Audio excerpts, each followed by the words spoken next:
Things to define in order to be a successful freelancer. In order to have a successful freelance business, there are multiple things that you first need to define. You cannot just open your laptop and start a freelance business on the spot. You need to do a little planning first. This presentation will guide you through the elements of your freelance business that you need to outline before you begin.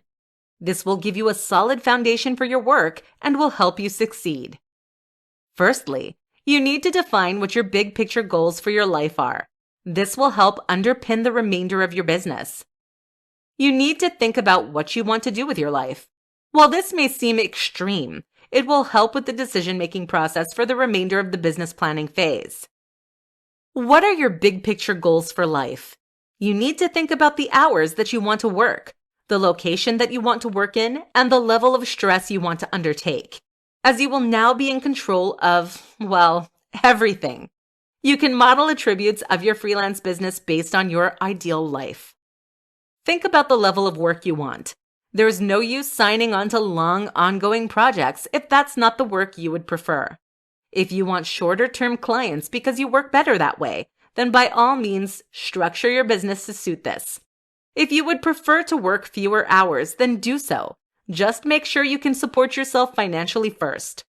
Secondly, you need to define and understand what your service will be, and then, if possible, define it down to a smaller niche. What kind of brand or business do you want to create? And what do you want to do with your service? You do not have to define your niche outright, however. It should be something that you consider doing once your business has grown. There are numerous kinds of freelance work available. Find one that suits your skills and experiences, and make that your brand. More importantly, however, it needs to be something that you enjoy doing and that you are passionate about. There is no use becoming a freelancer if you're not going to enjoy the work. Once you have determined your overall service, if possible, try and define it down to more of a niche. This will make you seem more professional and specialized. Thirdly, you need to define what your expectations for a client are. Outline clearly what your responsibilities will be and how you will interact with your client. Sometimes clients can be demanding, and occasionally, they try to take advantage of you. Make sure they know that the relationship between you two will be mutually beneficial and equal. What you really need to define is the expectations and lifestyle that you want. This will set you on a pathway for success when starting your freelance business. Clearly defining your big picture goals will ensure that you become the kind of freelancer that you desire, with the lifestyle to match. The 5 best ways to build a freelance portfolio. It is very common for clients to require viewing samples or examples of your work before they choose to commit to a huge project with you. In order to showcase your finest work, you will need a portfolio. This presentation will guide you through the best ways to build a freelance portfolio.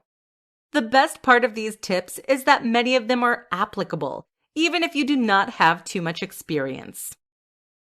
Your portfolio should showcase the best of your work, as well as outlining any relevant skills and experience that you have. It is a combination and demonstration of the product or service that you produce for your clients. One way to begin to build a portfolio is to work for less than you would ideally charge. A lower price will attract clients and help you to build your clientele from early on. Also, just do work for fun. Anything you're interested in, or whatever.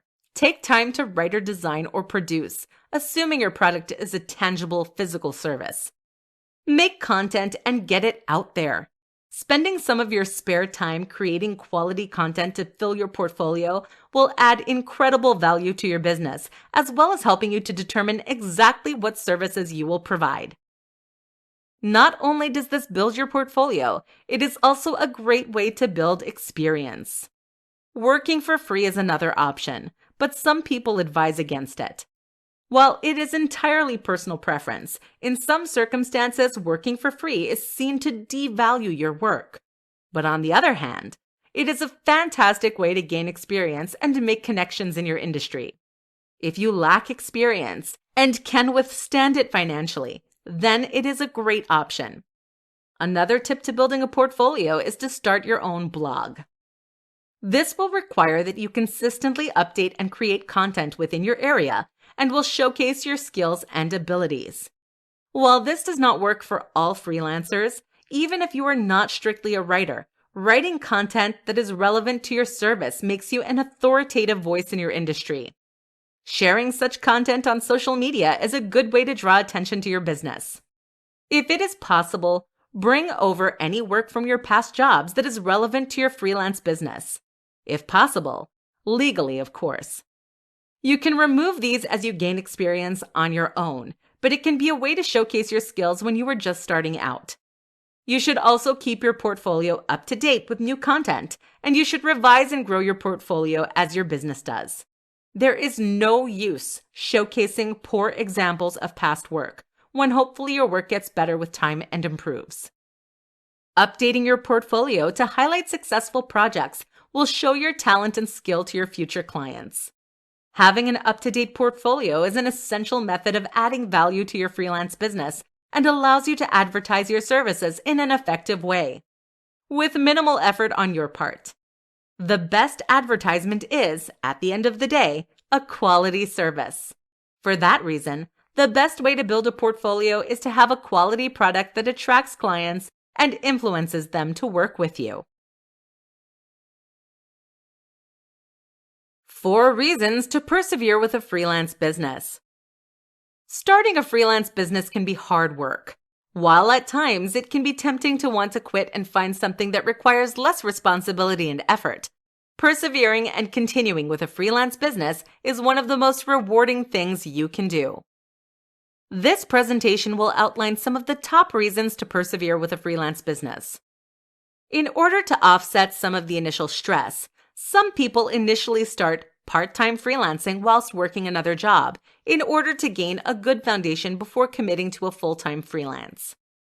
This is not an option for everyone, but it can be a good way to get a head start before fully committing.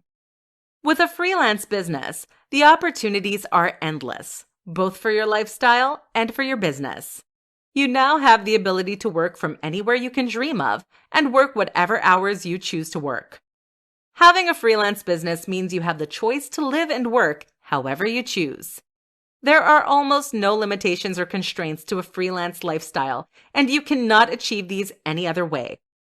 The passion that comes with freelance is truly unparalleled.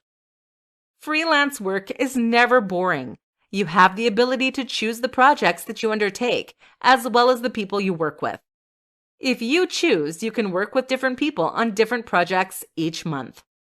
And if you do not have a good working relationship with someone, you can simply end it, assuming contractual obligations are adhered to.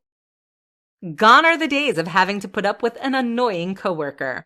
You get to choose the projects you enjoy, meaning you no longer have to slave over work that you do not care about. You can finally do your passion projects all the time. This level of flexibility is genuinely unmatched in the workplace. You are able to choose your hours, your workplace, your coworkers, as well as your projects. One of the main advantages of freelance work is the increased work-life balance. Given that you are in charge of how you operate, you can choose to spend less time working and more time on things that matter, such as your friends, family, and vacations. Or, alternatively, you can work more if you wish. The choice is yours. While freelancing can seem lonely, once you have built up a network of connections with other freelancers, or perhaps seek out a mentor if you're struggling, there is a strong community behind you. Other freelance business owners are always happy to give out advice or lend an ear for a chat. While there is an increased responsibility with running a freelance business, suddenly you and you alone are responsible for how it is performing. It is also rewarding. Because you solely are in charge, that means the benefits are yours alone to reap. No more having to give undue credit to a lazy coworker. Freelancing really is what you make of it. There is an incredible level of freedom and choice available. But the most important thing is that freelance work is so rewarding. You know that you only have yourself to thank for your successes and achievements.